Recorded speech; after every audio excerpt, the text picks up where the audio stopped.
एक मित्र ने प्रश्न पूछा कि विपश्यना के लिए कैसे माहौल बनाएं, कैसे रोज़ रोज़ साधना में ज़्यादा से ज़्यादा वक्त बिताएं, क्योंकि माहौल नहीं बन पाता। अगर हमने शिविर अटेंड किए हों तो हमने देखा कि सुबह से लेकर शाम तक का वक्त किस तरह से हमें अपने प्रति जागरूक रहते हुए और 24 घंटे सिर्फ एक ही बात हमारे दिलो दिमाग में घूमती है, वो है ध्यान, वो है विपश्यना, वो है आनापान स्मृति। और अगर हम यह सोचें कि हमें कहीं से कोई ऐसा माहौल बना बनाया मिल जाएगा, बना बनाया माहौल कहीं से भी कोई नहीं मिलता। हमें माहौल बनाना होता है और माहौल बनाने के लिए हमें अपने प्रति इतनी ईमानदारी और अपने प्रति इतनी ज़्यादा इंक्लिनेशन हमारी ध्यान की तरफ होनी चाहिए। शिविर 10 दिन काम करते हैं, पूरा इंक्लिनेशन, पूरी तन्मयता, पूरा रुझान हमारा सिर्फ ध्यान के ऊपर है। उसके अलावा हमारे पास कोई काम नहीं उन शिविर के दिनों में। यहाँ तक कि हमें मोबाइल ले जाने की इजाज़त नहीं, यहाँ तक कि हमें बात करने की भी इजाज़त नहीं, यहाँ तक कि हमें कोई भी ऐसा काम करने की भी ज़रूरत नहीं है जिसकी अनिवार्यता नहीं है। ध्यान के दिनों में, शिविर के दिनों में हम अगर जागरूक रहकर ऑब्जर्वेशन से उन शिविर के दिनों को देखें तो हम पाएंगे कि किस तरह से एक व्यक्ति का माहौल होना चाहिए, किस तरह से एक व्यक्ति के दिलो दिमाग में 24 घंटे ध्यान साधना के प्रति ईमानदारी, ध्यान साधना के प्रति लगन, ध्यान साधना के प्रति उत्साह होना चाहिए। वो हमें वहाँ दिखाई देता है।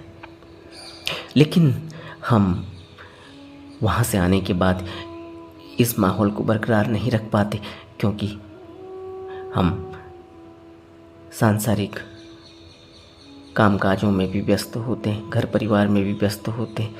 लेकिन अगर हमारी लगन, हमारी इच्छा शक्ति अगर उसी तरह से हो जैसे हमने शिविर के दिनों में दिखाई, या हमने शिविर के लिए वक्त निकाला, या हमने शिविर में जाने के लिए अपने आप को तैयार किया। तैयार करना भी आसान नहीं। बहुत से लोग चाहते हैं कि वो शिविर अटेंड करें, पूरी ज़िंदगी सोचते रहते हैं लेकिन शिविर अटेंड नहीं कर पाते। पूरी ज़िंदगी सोचते रहते हैं कि उन्हें ध्यान करना चाहिए, पूरी ज़िंदगी सोचते रहते हैं कि सुबह उठकर उनको मेडिटेशन करना चाहिए, लेकिन कभी वो सुबह उठ नहीं पाते। कारण क्या है? कारण है कि अभी वह इच्छा शक्ति पैदा नहीं हुई, अभी उतनी लगन, उतना इंक्लिनेशन, उसकी अनिवार्यता का हमें अभी उतना एहसास नहीं है। जिस दिन हमें अनिवार्यता पता लगती है, जिस दिन हमें इतना इंक्लिनेशन हमारे अंदर होता है, जिस दिन हमारे अंदर डू और डाई वाली सिचुएशन आती है, तब हम शुरू करते हैं। उससे पहले हम शुरू नहीं करते। इसीलिए जो अंदर की कशिश है, यह कशिश हर किसी के अंदर पैदा नहीं होती, और जब यह कशिश पैदा होती है तो उसके बाद व्यक्ति पीछे मुड़कर नहीं देखता, वो किसी भी हद तक जाता है। और बुद्ध ने हमें यह बताया, बुद्ध ने हमें यह करके दिखाया कि किस तरह कशिश पैदा होती है, किस तरह से निर्णय लेना होता है, किस तरह से दृढ़ संकल्प पैदा करना होता है, किस तरह से आने वाली रास्ते में आने वाली रुकावटों का सामना करना होता है, कैसे उन रुकावटों से पार पाना होता है। यह सब हमें बुद्ध ने अपने उदाहरण के जरिए हमें समझाया है। लेकिन उसके बावजूद अगर हम यह सोचते रहें कि कैसे हम यह कर पाएंगे, कैसे हम वह माहौल बनाएं, तो माहौल तो ऐसे ही रहेगा। अगर हम घर में हैं तो माहौल हमेशा वैसा ही रहेगा। रोज़ कहासुनी होगी, रोज़ कभी मूड अच्छा होगा, कभी मूड अच्छा नहीं होगा, कभी वक्त होगा, कभी वक्त नहीं होगा, कभी मेहमान आ जाएंगे, कभी खाना ज़्यादा खाया जाएगा, कभी किसी इनविटेशन में जाना है, कभी छुट्टियों में जाना है, कभी बच्चों को वक्त देना है, कभी कुछ कभी कुछ, कभी कोई ज़िंदा हुआ, कभी कोई मरा। सब वक्त इसी तरह से बीतता चला जाता है और हमारे पास जो इस शरीर मिलने के बाद जो सबसे ज़रूरी काम है वो हम नहीं कर पाते। बुद्ध कहते हैं बड़े सौभाग्य से मनुष्य का जन्म मिलता है और यह सौभाग्य हम ऐसे ही बिता कर चले जाते हैं और इसका उपयोग नहीं कर पाते। और पछतावा कब होता है? पछतावा होता है जिस समय मृत्यु सिराने पर आकर खड़ी हो जाती है और कहती है चल। उस समय पता चलता है कि क्या पाया और क्या खोया। इसलिए अगर हम ये सोचें कि कभी माहौल ऐसा बनेगा, माहौल कभी ऐसा नहीं बनेगा। माहौल तो बनता है जब हम जाते हैं 10 दिन के शिविर में जाते हैं तो वहाँ माहौल बनता है। हम कहते हैं कि वहाँ माहौल बना, हमने वो निर्णय लिया, हमने उसके लिए तैयारी की, हमने उसके लिए अपने आप को रजिस्टर्ड कराया, उसके लिए हमने इंतज़ार किया। 2 महीने, 4 महीने, 6 महीने बाद हमारा नंबर आया और तब हमने शिविर अटेंड किया।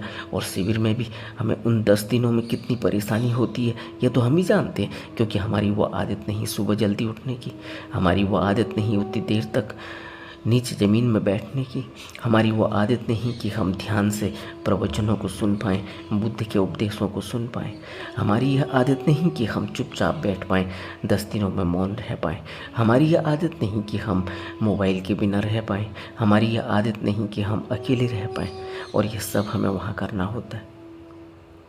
माहौल हमें 10 दिन का मिला, ऐसा नहीं है कि उसके बाद आकर हमें किसी से बात नहीं करनी घर में, लेकिन हमें क्या बात करनी है, कितनी करनी है, यह हमें वहाँ एक छोटा सा डेमो है 10 दिनों का, जिसमें हमें हर दिन कुछ नया सिखाया जाता है।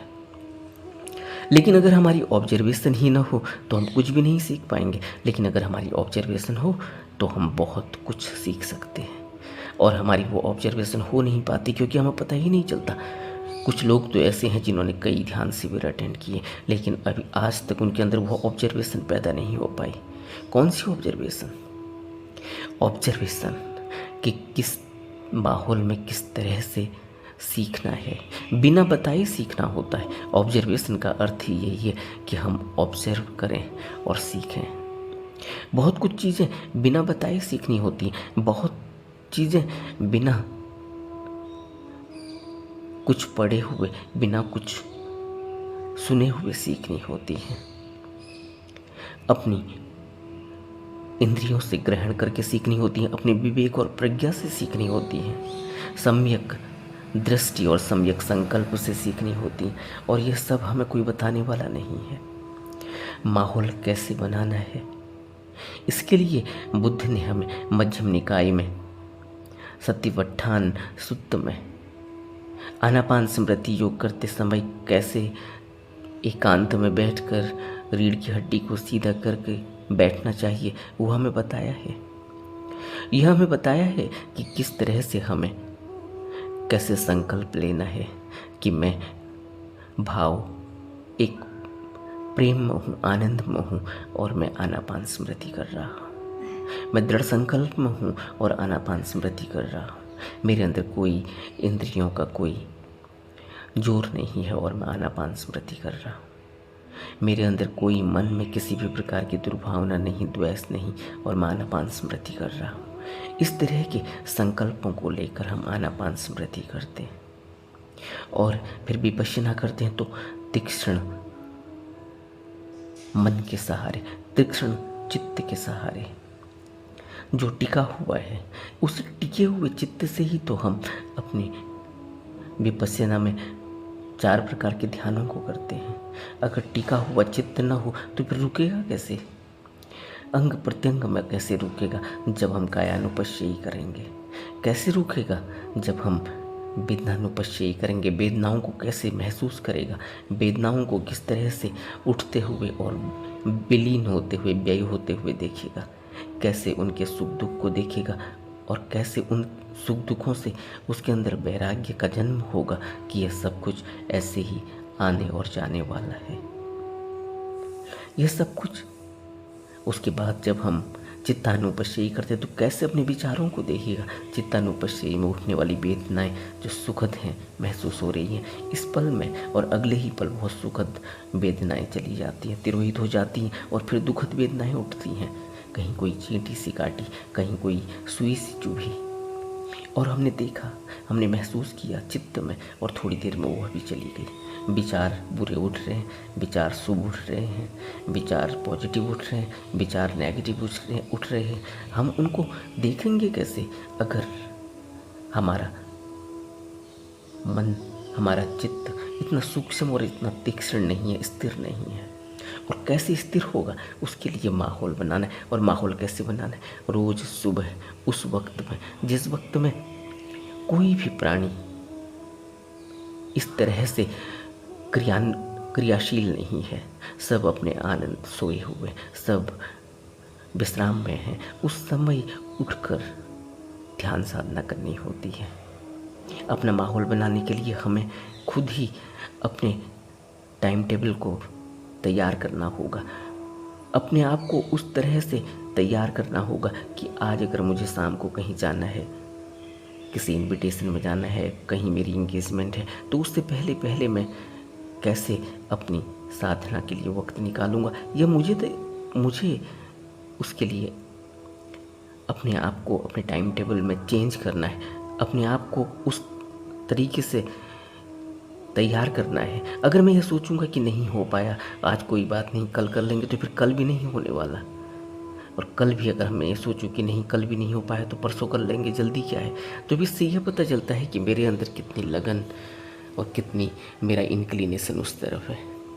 यह सब कुछ ही मुझे ही करना होगा, इसके लिए कोई दूसरा माहौल नहीं बना पाएगा। और अगर मैं ये सोचूं कि सब कुछ कॉन्ड्यूसिव होगा, सब कुछ एक अच्छा वातावरण होगा, सुखद वातावरण होगा, तब ध्यान कर लेंगे, सुखद वातावरण कहीं भी नहीं होगा। सुखद वातावरण अगर मैं ये सोचूं कि बाहर से मुझे मिल भी जाए तब भी शरीर मेरा है, उसमें भी कोई ना कोई कष्ट आता रहेगा। कभी जुकाम हो जाएगा, कभी सर्दी हो जाएगी, कभी गर्मी हो जाएगी, कभी कोई मेहमान आ जाएगा, कभी कोई और मानसिक परेशानी आ जाएगी, कभी कोई पीड़ा आ जाएगी, कभी किसी ने कुछ कह दिया वो चुभने लगेगा, कभी किसी ने कोई सुखद अनुभव दे दिए तो उसमें हम बह जाएंगे, कभी किसी ने कोई दुखद अनुभव दे दिए तो हम उसमें बह जाएंगे। इससे तो ऐसे हमारी विपस्सना कभी भी नहीं हुई, कभी माहौल बन नहीं पाएगा। माहौल तो हमने हर हाल में, किसी भी माहौल में हमने साधना को वक्त देना है। इस बात को जिसने भी विचार में लिख रखा वह किसी भी माहौल में करता है। अगर वो उठ नहीं पा रहा है, पूरी तरह से बिस्तर में पड़ गया है, उसके बावजूद भी वह अपनी सांसों में ध्यान दिए रखता है, उसके बाद भी वह अपने कायानुपश्ययी को करते रहता है, विपश्यना करते रहता है। उसको कितनी भी पीड़ा हो रही, उस पीड़ा में वह अपना पूरा ध्यान टिका देता है, वह अपने धम्मानुपश्ययी को देख रहा होता है, अपनी वेदनानुपश्ययी को देख रहा होता है। यह हमें खुद ही करना है। अगर हम ये सोचेंगे कि सब कुछ ही बहुत ही कॉन्ड्यूसिव होगा, बिल्कुल अच्छी ज़िंदगी होगी, सब कुछ बिल्कुल ही शुभ होगा, उसके बाद हम ध्यान करेंगे, तो ऐसा कभी होगा नहीं। बुद्ध ने राजमहल छोड़ दिया। अगर ध्यान राजमहल में हो सकता, कॉन्ड्यूसिव एनवायरनमेंट, तो राजमहल से ज़्यादा कॉन्ड्यूसिव क्या होगा? राजमहल में तो सब कुछ करा कुराया मिलता है, नौकर चाकर मिलते हैं, 36 भोग मिलते हैं, सब कुछ है। उसके बावजूद भी क्यों नहीं हो पाता? नौकर चाकर हैं, राज घराना है, उसमें स्वर्णासन लगा हुआ है, सब कुछ है, उसके बावजूद भी ध्यान क्यों नहीं हो पाता? क्यों राजमहल छोड़कर बुद्ध को जंगलों में आना पड़ा? लेकिन उसके बावजूद भी बुद्ध ने कहा कि उसकी अनिवार्यता नहीं भी है, उन्होंने तो किया, लेकिन यह इससे भी आसान तरीके से बिना कष्ट दिए हुए शरीर को हो सकता है। इसके लिए बुद्ध ने हमें मध्यम निकाय, मध्य मार्ग दिया, और मध्य मार्ग में हमें बताने की कोशिश की कि घर में बैठ के प्रवज्ञा ग्रहण की जा सकती है, घर में बैठ के भी नियमों को नियमों में रहकर, घर में बैठकर भी माहौल बनाकर ध्यान साधना की जा सकती है। शील के नियमों का पालन किया जा सकता है, आर्य अष्टांगिक मार्ग का पालन किया जा सकता है, और घर में रहकर भी विपश्यना और आनापान स्मृति के जरिए, ध्यान साधना के जरिए स्मृति और समाधि में उतरा जा सकता है। तो हमें माहौल की चिंता ज़्यादा नहीं करनी चाहिए, हमें करना है, और हमें रोज़ रोज़ करना है, और धीरे धीरे खुद ही हम एक आदत में चले जाते हैं और हमारा ध्यान सधने लगता है। नमो बुद्धाय।